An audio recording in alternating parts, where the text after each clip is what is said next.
Transport Minister Papano, hey, in 2027, according to Transport Minister, said Ghana, are you ready to have our first international flight? Now, when you passing air food, you need you local to local, you Accra to Ghana, Kumasi, you Kumasi to Sunyani. And for some time, Ghana Airways was liquidated, and several attempts were made to re-establish a national airline. All this has not come to fruition.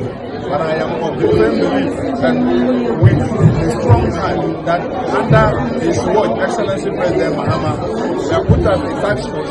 The task force is working, and I'm telling you, within the next period of 12 months, we will be celebrating Ghana Airline flying to the rest of the world.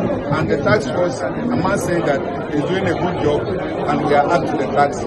Very soon, we will re-establish our own national airline. We have seen assurances, we have seen agreements. None has worked.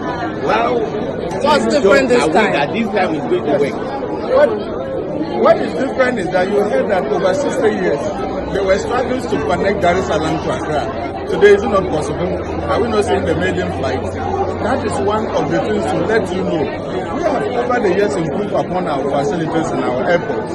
And I was just telling you that we are working to connect the Terminal 2 and Terminal 3 to make sure that we have that seamless travel within our passengers or our people. I am telling you that this terminal we are standing under, it was done under his watch, Excellency President Mahama.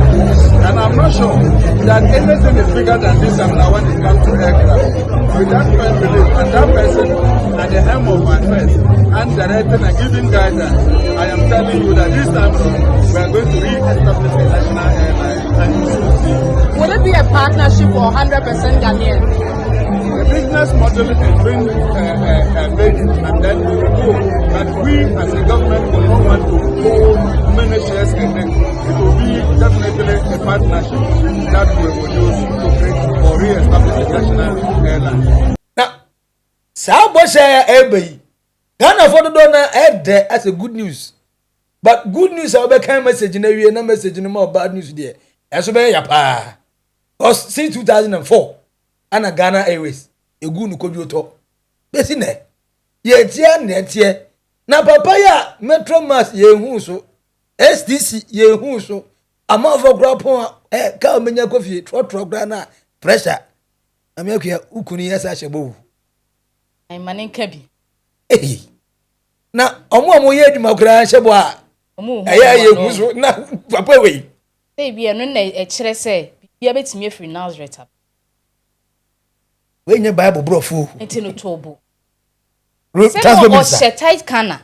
And you so jadi gu na chia sa chechedie. The same man. Say no washa se o keka no ho. Oka so obe ya, e bia fe no waye ne ma po hyehye ne ma de agu akwa. Amegua, honorable Joseph Bukari ni pe na meka na asem no. Me mo obi adi. Ono na meka na asem. Ai, won na be di akire madam Mook. Docas. Mo friends eh. Madam Mook. Mo fa video na nka ho model. Obetimi aye. Ah! Hwe eni so ode hunu de omo wo. Na emom se be o mbesi keke omo niam de asi ani no. Eni bi won ma na ye problem. Iti Ghana for you so say ye be boa wo. It is in the pipeline. Oh. Na yet wa na ne time aso no ko. Ne time onso. They say Sky train. Sa brofo na do meka kire no. Ghana ska wa hanum say you. Twama ye twa ye ho ahia. Enema ye de boy ye ho brase wo man sa man no mu obi. Ene so omu nyina omo atimi akọ omo anim. Amuncha asinya. Airlines omo le to bi. Musa asinya good se nye ne. Enti sa fe ne ye da ne ani. Unim de ntia Ghana Airways gui. E ko di ka $160 million pe. Mo gold ne mo timber ne mo koko nyina achi anso hwehwe. Ana president Kufuor gas se mo ntimi manage amegu no. Enye Metro Mass na anu ye ka kire se 318 buses. Yet etiase. Ababa no se nyi omo pen so e na sa ne mani nyina eseye. Transport minister we nka ho. Tie ye rani pese nya ne pen so na sa ne mani nyina seye. Omo ba ye no. Na cars ne etutu ho spare parts akwa akoton wadi. Etu ono kra no na nya ne pen so ntimo mo fa ma hye no. Wan year na papa no ayede. Ah. Wan year. So oba ne ma na ye tro kan ho no na hye ase a no wo ye. Ai no ma okra yi atwumunyo no sa. Ba adwuma no obeyi o afi no waba. Ye nya cars mfa nko fi o. wɔhyehyɛ niema sɛ wo ba ma so gya de agu n'akyi ɛsɛ cars ne sɛ na yɛn kakra na no wohwe kurom a ɛsɛ STC bus ne sɛ wɔ hɔ no ma hyɛ sɛ nipa kon kakra yɛsɛ sɛ to bus yɛ ne nsi wo dada wɔnya how many years akonya na tie ni etutu ho spare parts aton no fofofo kokobuo ana sa abre nkwa na wo sika na amwani yɛ den ka betimi atobi nye mo fani na go na ba yɛ no wahyehyɛ niema ne yie say government is continuous right enti ne wahye ase a wo yɛ nti ono ba yɛ wo de ma ne mre kakra ono na nanu yɛ si inland transportation yɛn sɛ ase nwene kwan yɛ befa so ayɛ nsuo no so ama etimi de ɛyɛ friends and vessels afo so say wono road na yɛ de ma no hakura bo yɛ nya ka wo ba dwi inland say wo hura duru ai airways mo da mo ma ne nye ayesi ya mu adwuma ne dɔɔso nti wo hyehyɛ according to ifiri wei a mekɔ wei meyɛ wei ɛno ne nkyerɛ sɛ wo bɛsa hu sapeti ya wonye possible say bitima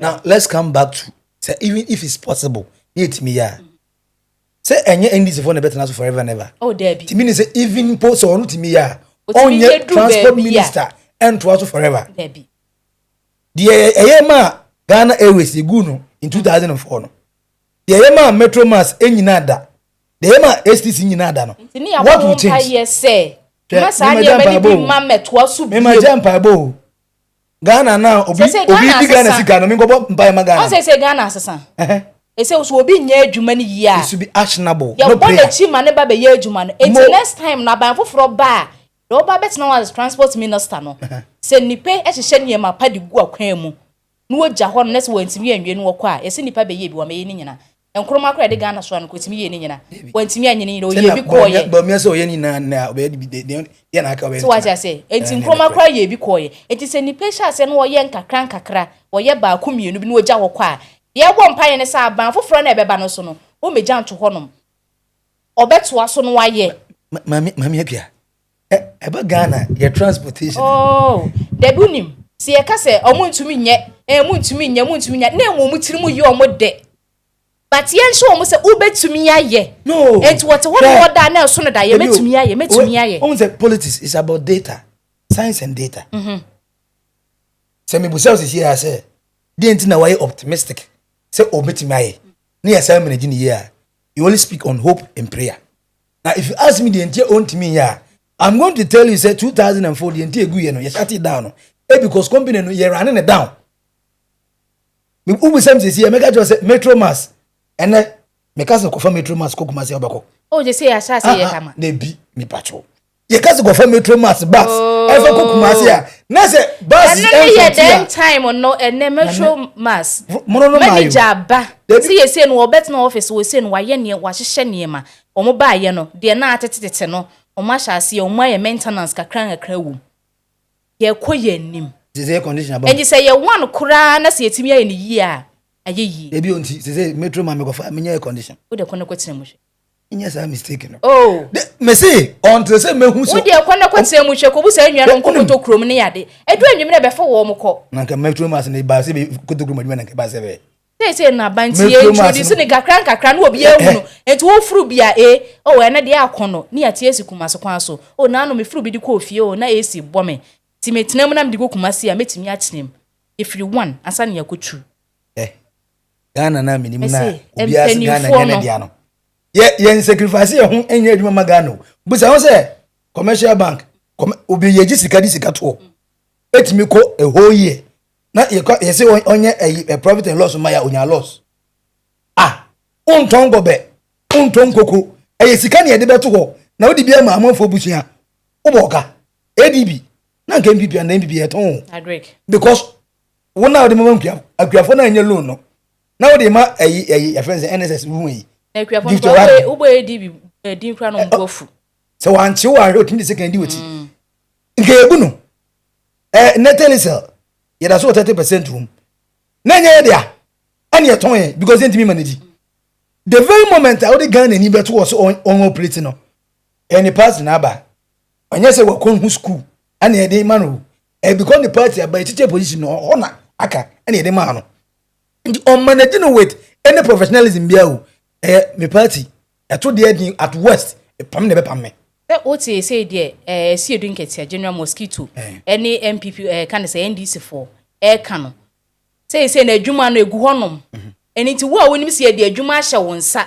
na se wo anye ne yi a omu gu akire no omu tete bench omu pa bia ye no bodoso ana working housing minister that so enti wo de tobo ana transport minister that so say ejedi ye mo so oba ye na fimu anie and 1 year is long enough to decide whether 1 year whether the person is working on ampacho and 1 year ni na for na nche be hase mo any start me hase 1 year ni ne say ato is force me boa enti na say wono no we obetimi aye it was hase de ba etimu dom ye nhwe no ye man half ka ho na still no de so tene to so no onye ya e ho na Ghana for mu take action no say yes mo take action and this for no that opposition na o say and this for no that opposition na edi ade na obi odi ade sebo oh afi no be kan de betima ye na ye wo mo enam se de man no wo hu nani so eno no president ana de man na bia no wo ntimi nye but enen wo suya say wo suya he's learning on the job oh one na chita for no mu nyina mo suya the video on the deputy no mo suya video no mu oh tie se no mo ba be ye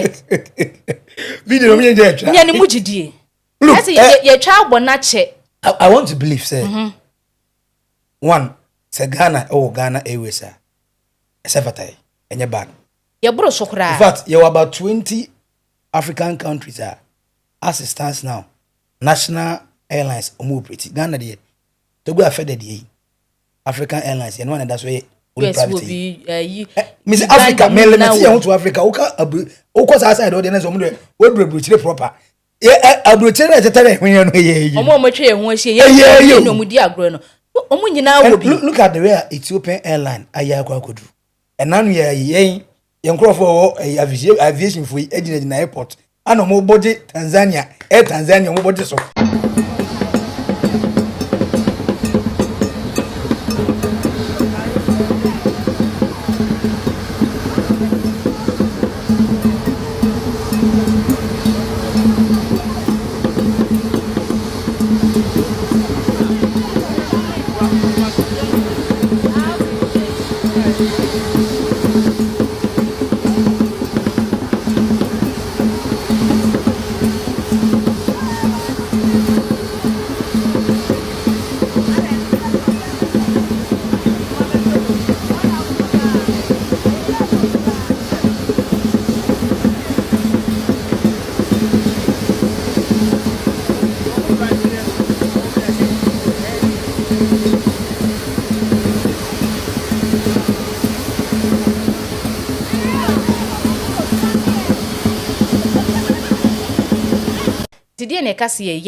The problem is the individuals that will manage it. Mami akuya problem ni individuals that manage. One, Air Rwanda was said use with visit Rwanda as a tourism friend say slogan say na year of return. One, Obe visited Rwanda now sa one airline. Obe patronize no. Scano spirit e ban chain. As not about tourism. E ban chain. Country like Saudi Arabia, the Qatar Airways, even the airline they sell the country. We have this. Someone had a vision. Let's start here.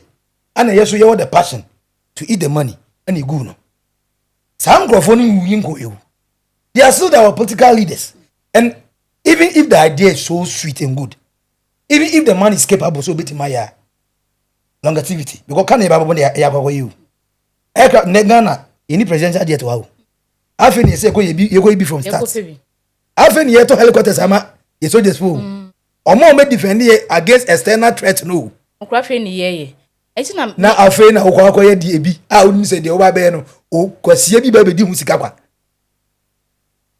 that's my problem that's where ade bi wo hono a odo ye ni enipa enfan say omo aba be ye bi no mo di aboro moko eno no wo ho bas oniema hwiegu a na eno nkyere se untimi nye bi ubetimi ya hyehye ne yie eno so ho enti ne betimi ahwema hu se na no die bi na ye no wono obedi ye nim no mu di yaboro enti ye betimi anya obi a ono nso no owo pepa ne se obehwe so no obeye ne yie they come in Jawano so for instance over to yeah I start operation yeah say it almost nanka ye ton na ye ton 22 million na ye troka but nenka kan nya na page good and only a man that have shown the competence, the man that we are defending who won the airline. Mommy, boyfriend oba ye omo who are so oga so woman sa bigger one na betuma no so oka se wo ya ebia wonko ana wo ya transport minister wonko ana wo ya untumi but ebinu mo hon ma bi mu wo akire a omo wani so adi hun wo ye ni se obe ni wo ye ni se obe any politicians omo haw no wonko fa ne ma emma maginim de emfa nka ne de ho emfa nye no what ho no se no ahwe na nti wo that change ebesesa because kai say MD for your move for me are people that we think say almost nya de nim e wonim de for transportation wo say minister dash out buses. These are the people who are going to do it. But one form the ministry. Now the ministry will appoint an incompetent person because it's a party person. And they say job for the boys. Money be or campaigning money win. And none yes ye the tone. Now yeah, was it in a pressure? Oh yeah. So why are people so say bimu we chira o mo pe bie finance me say boy dwuma kama. Who ye the so ye NDC ni was so who appointment. Ye at force in front of from beche wana. Road minister boy dwuma. Ye can work and what they kwa kosi say. Ye ro hu na ye adwuma no. Na wan ye adwuma de otie chire bi adwuma no so nimu ye no. Otie chire. Ete ba be yiwa free hon mo de na ba be hye. Na make a chair we say ye ranipe. Ye man the time. Na de won relax it. Na de won fan hye niam ni yie. Ye fan ne say. O de ye fan ne say 1 year na niam ahwiegu. Afi no wo be hye ni yie. O man e hwiegu sai. O de ye fan ne say o de ahwiegu. Ye ntimi ngambo ye life bia bi o. Say ye na ye ya ye de o ebe ebesesa na 8 years abeka ye mfie. Enya 4 years. Enya 4 years ni nyina ma wo. Mame 4 years sama wo nne. Tell me John Brown mama ba ye na me wo ya. Ka oni me ba mfie we di sisi. Na me say 4 years no. Say ye ntimi nka set na ho never 4 years ne nko ahyehyɛ wo ne ma da bi. You spend 2 years wie na wa say na wie a. De oba na o di 2 years be den. Oh, betimi de bibi. Ono oba be top pressure mu. Problem a eye on so. Mama ba ye nya 1 year. Eso so watimi ahyehyɛ ne ma. Wo ye wadwen so wo be ye nko ade a wo betimi aye. With most of the people who are able. Enye time ni bebrebe no, en na be kire bibia. Nti wo fo aso say emra. And you think ye betimi so waye sika wa ha ye ti sika so. The problem is not the money. Ye na ye betimi aye no. Aman around as a long term business. Na me say to wantimi anya ni pentimi so so obeye. Won na so wo dey ba. It won trechre online na app ma akoma ye wemfiri so me ye wemere. But na say one no kura na ye basis yi no. Aye lolo ne na sefo yi. Na say wantimi anya ni yie. Na ni ekore 2 years ye mu. Na nipa na de so ne nam kwan ho ye koka ho ye say ye nya bi nya. Won ye hu say ye incompetent adwuma no wuntimi nye. Ni ye wasi ho na ese edu nkete asem na okan se bi mu tie kire kom de wo mpa bi aye no ya kwofo wo betimi aye na be hye wo ma ye say oso be airline nko dia hallelujah emra broni ba bi say I show speed bag pa Ghana no ama Ghana ye na kondo it is a Ghana Airways kura ga ye dia oh say mo mu dia tem no omunye international understand tourism omo understand tourism say papa abrante no de obeye no president kura ebo na ba so Nipo we ya Ghana 20 million friends and people on global na e check Ghana. O say onye 20 million. The followers kura do so check Ghana fo. Eno de amanfo nye hu de omoka. Na abrante no de obeye ya mama mi. Na ga abrante no busa question in Nigeria ni. No person go kan Nigeria no say country na kono pa since boy no ba 20 countries in Africa no. Ghana na number 1. Tene kura Ghana ba US a na chita we US furu pe koma Ghana. After watching ISOSpeed live stream, yes. So what African countries would you like to visit? First of all, I'd like to visit Ghana, Kenya, definitely South Africa. You don't put Nigeria. Not Nigeria. I don't know enough about Nigeria. There's not much information online. I look up tourism and. Oh, okay. Since you say you're going to be visiting these African countries, so which African teams you're going to be supporting at the World Cup? Well, I'm going to support USA, of course. And then there's 2 African countries I'm supporting. First is Ghana because I love their soccer team. And I like the way they celebrate goals. And then the other is South Africa. They'll be playing Mexico. And I have to support my Spanish heritage. Okay. So Nigeria is not in your list. All these things you are mentioning, there's no Nigeria. No, maybe I'll visit if I know more about tourism, but no, not on my list. None of them. Okay. No. You've been mentioning Ghana this, Ghana that, Ghana this, Ghana that. Why? What is about Ghana that you really want to go and see or go and visit? It's from what I've seen on iShow Speedstream. It just looks like the people are so welcoming, and when I watch the live feeds, it just, the food, the culture, just, it looks like a great environment. Now, me heard the way I all speaking passionately, in the way I say tourism, the third of a friend Ghana, near my brave revenue. Say, but my Ghana Airways, and as a month for you so interested to visit Ghana here. Nka MY. I didn't think him, it's in a catch of me, can catch us, baby. I shall say free and a yemitten. What they ain't 2 year book. Because what can see as I want to be your own to me, or so na bet me a nejigu. Ned a bet me a room, and I could do tourism. Almost so, yes, to cry any West Libby. And it's no crown, I'm so now me a tourist site to cry, ye, to me, and ye, you may ye, neck one was what you go. Or the moment you're mistaken, go can't Airways, near Quano crying, yet to the tourist side and crying. I think it's a big push before. And I make a say, so because or be ye, Jumana. Your man, go ahead. Oh, bet to me, aye. No, catches will bet to me, aye. So, Ocasio bet to me, and he said, do unless I went to me, and resources, you know. Say, I bet me there at the forefront. Now say, you don't know the Nepen Kuano, quiet. No, you're anti man, yeah. What saying first, your tourism. Also, Nanka, Gukura. Yes. Nanka, say you put that part.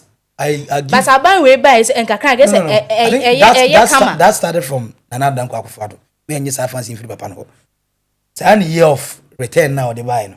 That was say.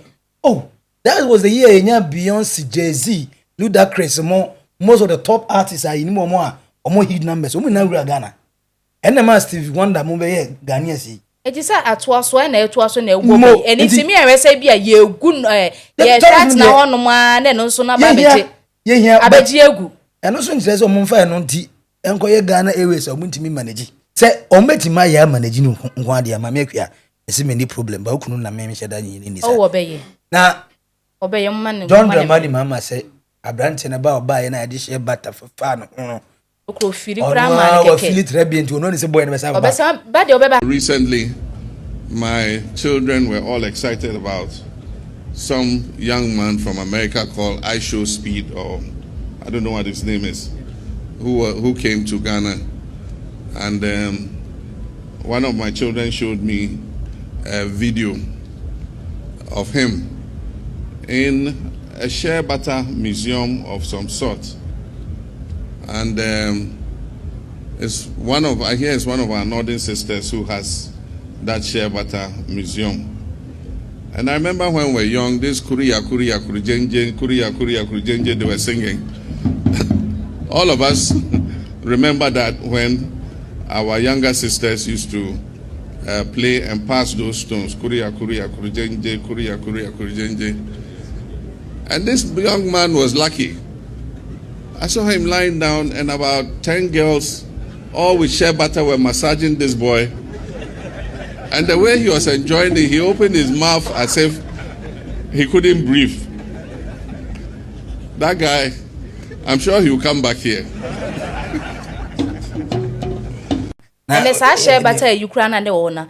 One cry and him. That's what I said. But I buy you, and it's a month for Bukia till much. This is a contribution, and I'm a call, but I'm a bit one dance here. Yeah, for a mark, come and say, I know. Ah, Monfamo. Eh, the can wait. As a Nippon Banamia.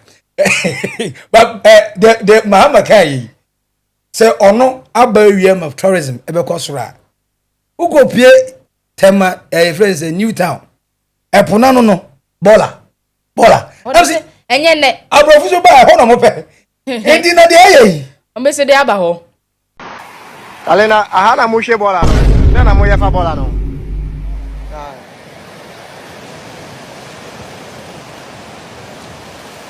And I have a PM Newtown, Tema Newtown. Now no pay as a winnie and so catch it.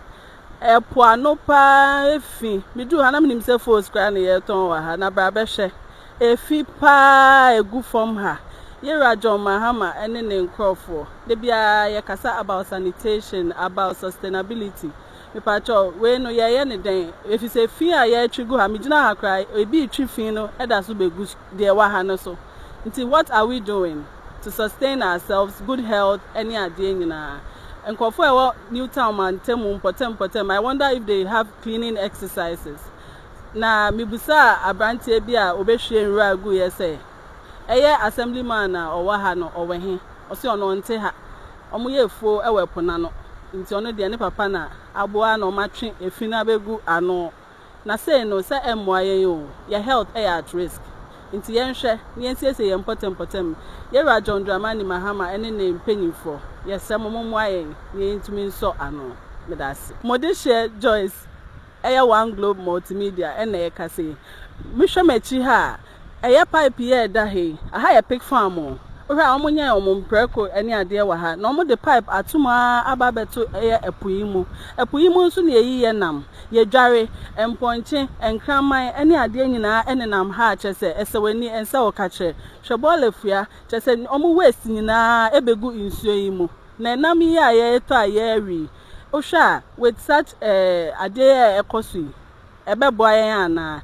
your health at risk your sem mpanyimfo mo hwe na mo moa yen na yentumi enya good health because see how be hwe yare bebre adosu nyina efi niam say you okay na de bibia ye okay you sure oh ye okay at efi no and you okay efi na cleanness is next to godliness no enyam na mu na make say ye okay but nipa adan ni mpan transport minister or na ka na asem me de me nsere nyi die sa ma me akua na boyfriend so no ginedi o so betima ye o say by 2027 Ghana ebe start operate Ghana Airways die yegu no 2004 okufo time no e say be say nya back brother wan kwachi as a dino ene ade na ebe ye no emi de pa but ne ye no ana mo problem wo problem bia fatu comment section na se ba of support ma me akua se ye man vim no betima ye so a ene ye wo ye gidie ni gidie kokko na wo asore wo ho fa comment to comment section na se subscribe like na share mo nua so enye bi hwe edi no Maxi Billian me nua ba ma me akua on naked truth Oldboga Prez yakram bye bye.